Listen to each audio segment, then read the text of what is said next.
हाल ही में एक्टर रवि किशन ने भोजपुरी इंडस्ट्री को लेकर बड़ा बयान दिया था। उन्होंने कहा था कि उन्होंने इंडस्ट्री को बनाया है, लेकिन अब जूनियर एक्टर्स के कारण ये बर्बाद हो रही है। उन्होंने कहा था कि रीजनल सिनेमा आगे बढ़ रहा है, लेकिन भोजपुरी इंडस्ट्री पीछे रह गई।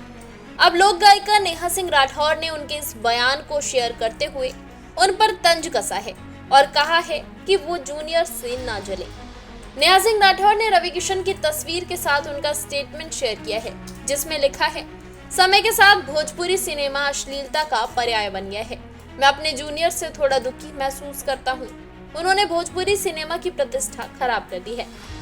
इस पोस्ट के साथ नेहा ने लिखा है, रवि बाबू अपने जूनियर से जलिए मत, उन्हें चुटकी बजाकर लहंगा गायब कर सकने का आशीर्वाद दीजिए। खुद तो रिमोट से लहंगा उठाकर संसद पहुंच गए और अब अपने जूनियर्स को आगे बढ़ने से रोक रहे हैं। नेहा ने इस पोस्ट में मनोज तिवारी को टैग करते हुए लिखा, कुछ समझाइए ना।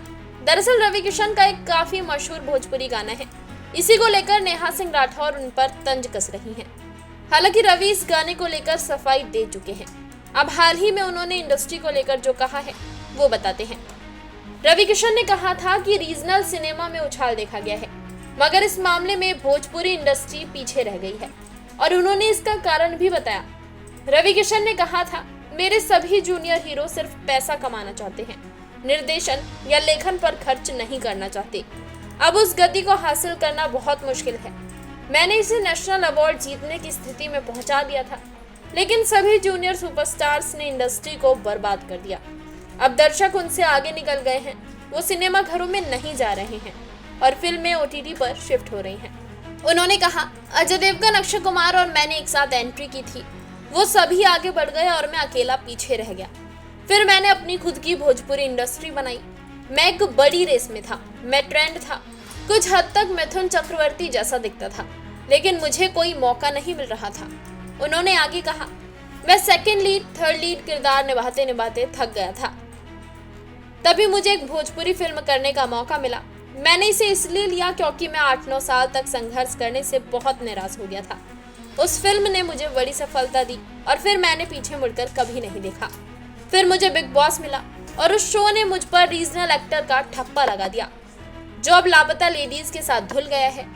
लेकिन बिग बॉस के बाद मुझे और फिल्में मिली और मैं बॉलीवुड में लौट आया। लेकिन ऐसा कोई दिन नहीं था जब मैंने सोचा नहीं था कि मुझे अपना बैग पैक करके निकलना होगा। उनसे भोजपुरी इंडस्ट्री के कुछ सालों के स्ट्रगल को लेकर सवाल किया गया, जिस पर रवि किशन ने कहा, क्योंकि मेरे सभी जूनियर हीरो सिर्फ पैसा कमाना चाहते हैं, निर्देशन या लेखन पर खर्च नहीं करना चाहते। अब उस गति को हासिल करना बहुत मुश्किल है। मैंने इसे नेशनल अवार्ड जीतने की स्थिति में पहुंचा दिया था, लेकिन जूनियर सुपरस्टार्स ने इस इंडस्ट्री को बर्बाद कर दिया। उन्होंने ये भी कहा कि वो ये नहीं समझते कि पैसा जरूरी है, लेकिन सिनेमा पर ध्यान देना भी उतना ही जरूरी है। मुझे नहीं पता कि वो इंडस्ट्री कैसे संभालेंगे। मेरे पास इंडस्ट्री को फिर से स्थापित करने के लिए अपनी सारी एनर्जी लगाने का समय नहीं है। जब बाकी लोग नहीं समझेंगे तो मैं अकेला कितना कुछ कर पाऊंगा। आपको बता दें कि लापता लेडीज के ऑस्कर के लिए नॉमिनेट होने को लेकर रवि किशन ने कहा कि उन्होंने इस दिन के लिए 34 साल तक का इंतजार किया था। इसी के साथ इस खबर में फिलहाल इतना ही। ऐसी ही तमाम बड़ी अपडेट्स के लिए देखते रहें सौगंध टीवी। आप देख रहे हैं सौगंध टीवी, सौगंध वतन की।